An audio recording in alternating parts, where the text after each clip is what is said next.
তোমরা দুজন কি চাইছো? যে আমার শাস্তি হোক, পুলিশ আমাকে হিড়ির করে টানতে টানতে বাড়ি থেকে নিয়ে যাক, এগুলো চাইছো তো? তো একবার হয়নি তো কি হয়েছে, পরে অনেক সময় আছে, কখনো না কখনো এই ঘটনাটা আবার ঘটতে পারে, তখন তোমাদের ইচ্ছেটা পূরণ হয়ে যাবে। এখন যেটা আগে করা দরকার, যে কাজটা, সেটা করতে দাও। দিদি ভাইয়ের সঙ্গে সৌরভদার কি কথা হলো সেটা একটু প্লিজ শুনতে দাও আমাকে। আরে ভাই, তোমাকেই বা কেন সবসময় আগে শুনতে হবে বলো তো? মেয়েটা আমার মেয়ের সাথে তো আমি কথা বলবো, তাই না? আমি হাত জোর করে বলছি তোমাদেরকে, দোয়াই মা, একটু চুপ করো তোমরা প্লিজ। সত্যি বাবা, পারো বটে তোমরা। আর কোয়েল, তোমার লজ্জা করে না? তুমি আবার এখানে এসছো কুটনিপনা করতে? তোমার মেয়ের জন্য সাজির জীবনটা নষ্ট হয়ে যেতে বসেছিল। তোমার মেয়ের জন্য একটা ছেলে আত্মঘাতী হতে চেয়েছিল। তারপরে তোমার লজ্জা করে না কোয়েল? হ্যাঁ, তারপরে তুমি কাকনের পেছনে লাগতে এসেছো। ওকে খুনের দায়ে দায়ী করছো তুমি। ছি ছি ছি ছি কোয়েল, শোনো, আমি কিন্তু রেগে গেলে না পৃথিবী শুদ্ধ লোক জড়ো করে আনবো তোমার নামে। তোমার এগেনস্টে এরকম 10খানা কেস খাড়া করে দেবো, তারপর দেখবো কি করে বাঁচাও তুমি নিজেকে। কাকামণি, ওই দেখো আবার তুমি কেন শুধু শুধু রাগারাগি করছো বলো তো? এখন এমনিতেই বাড়িতে এরকম একটা ক্রাইসিস চলছে, তার মধ্যে কেন এইসব ছেলে মানুষই চলছে আমি বুঝতে পারছি না। এই, কোনটাকে ছেলে মানুষে বলছো তুমি? আপনি যেটা করছেন সেটা, কাকামণি যেটা করছে সেটাও। আমি বুঝতে পারছি না এখন কোথায় দিদিভাইয়ের বিয়েটা ভেঙে গেছে, সেটা তোমরা সবাই মিলে জোড়া লাগাবার চেষ্টা করবে, তা না করে মা আপনি আমাকে খুনি প্রমাণ করার জন্য উঠে পড়ে লেগেছেন কেন? আমি তো বলছি, আমি জানি আপনারা আমাকে খুনি হিসেবে দেখতে চান, ওই জেলে পচে মরতে দেখতে চান। আর আমি এটাও চাই আপনাদের এই ইচ্ছেটা একদিন পূরণ হোক, সেটা হবেও। আজকের দিনটা অন্তত এই আলোচনাটা করবেন না।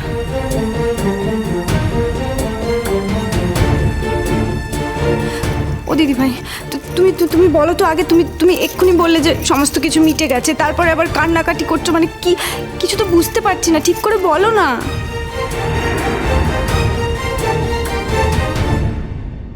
সৌরভ আর কোনোদিনও আমার কাছে ফিরবে না কাকন।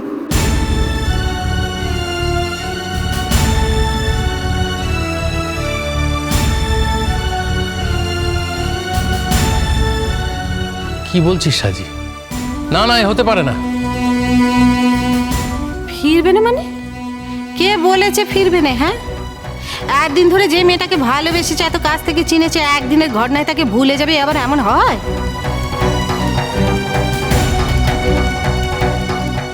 আমি বলতেছি, আমার কথা মিললে নিও, তোমার কাছেই ফিরে আসবে। এখন মান অভিমান হয়েছে, কষ্ট পাচ্ছে, তাই অমন ধারা কথা বলেছে। যখন কষ্ট কমে যাবে, মনের মধ্যে যখন যন্ত্রণা হবে, তখন ধেয়ে পড়ে তোমার কাছেই আসবে। আমি সৌরভকে জানি মামনি, সৌরভ মরে যাবে, তবু কোনোদিনও আমার কাছে ফিরবে না। সৌরভদা তোমার কাছে ফিরে না এলে আমি যাব সৌরভদার কাছে, তোমাকে নিয়ে যাব, তোমাকে সৌরভদার কাছে দিতে যাব। অর্ধেক বিয়ে করা বউকে কেউ কেউ বাপের বাড়িতে কিভাবে ফেলে রাখে, সেই প্রশ্নের উত্তর দিতে হবে সৌরভদাকে। কখনো না, কিছুতেই না। আমাকে এত সস্তা মেয়ে ভেবো না কাকন। সৌরভ যখন নিজে মুখে বলেছে, আমি যেন কোনোদিন ওর সঙ্গে যোগাযোগ না রাখি, তাহলে আমি আর কোনোদিন ওর সঙ্গে যোগাযোগ রাখবো না। কোনোদিন আমি আর ওর কাছে যাব না। তুমি ভুলেও এই চেষ্টাটা করতে যেও না কাকন, ভুলেও এই চেষ্টাটা করতে যেও না।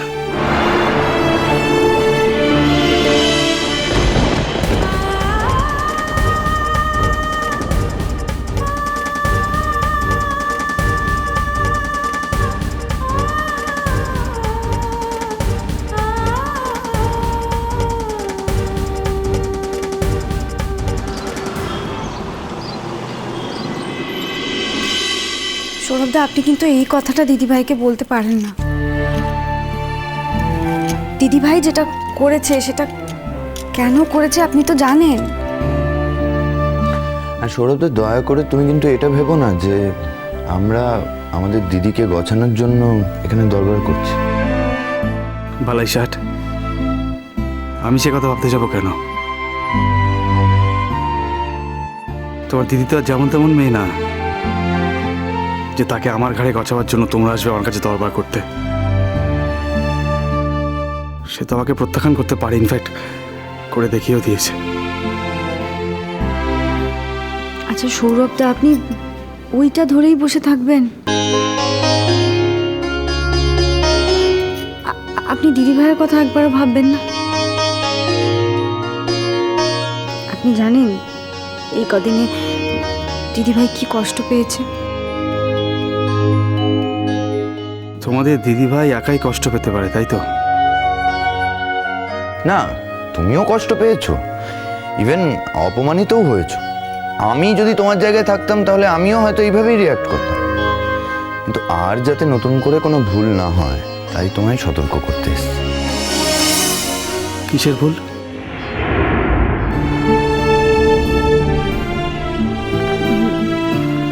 আগে সবাই যাই ভাবুক, আপনার জ্ঞান আসার পরে এখন নিশ্চয়ই সবাই জেনে গেছে যে মানে আপনার স্লিপিং পিল খাওয়ার ব্যাপারে আমার কোনো হাত ছিল না।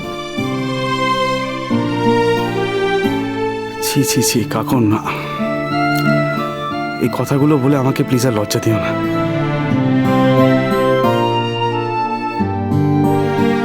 আমি আমি আমার বাড়ির লোকের তরফ থেকে আমি সর্বান্তকরণে তোমাদের দুজনের কাছে ক্ষমা চেয়ে নিচ্ছি। না না সৌরভদা, আমি এই জন্য কথাটা বললাম না।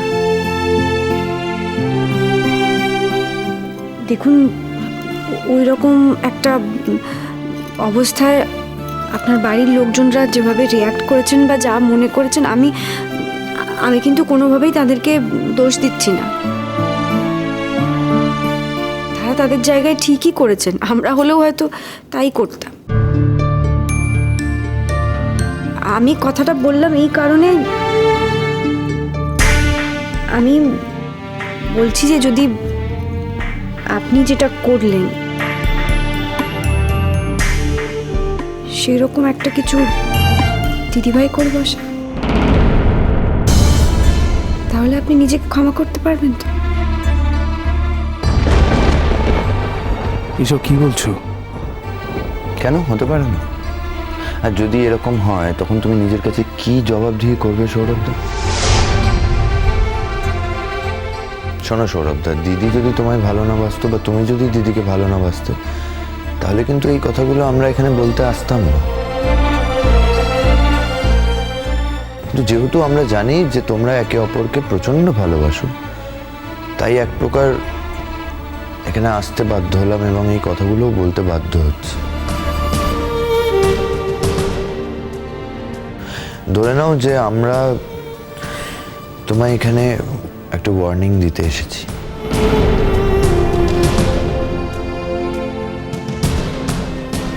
ওয়ার্নিং? হ্যাঁ, তাই তো। যদি দিদিভাই কোনো বিপদ ঘটিয়ে বসে তাহলে আপনি কিন্তু আমাদের দোষ দিতে পারবেন না। আপনি তখন কিন্তু একদমই বলতে পারবেন না যে তোমরা তো বুঝতে পেরেছিলে, তোমরা কেন আমাকে জানাওনি। তাই জন্য আমরা আপনাকে সরাসরি জানিয়ে গেলাম। আর আপনি জানেনই তো, দিদিভাই একটা বড় মেয়ে, দিদিভাইকে তো আর সবসময় আমরা চোখে চোখে রাখতে পারবো না। দিদিভাই যদি মনে করে যে এই পৃথিবীতে আর থাকবে না, তার বাঁচার কোনো দরকার নেই, তাহলে দিদিভাইকে বাঁচিয়ে রাখে কার সাধ্য? অতই সস্তা নয় কাকন।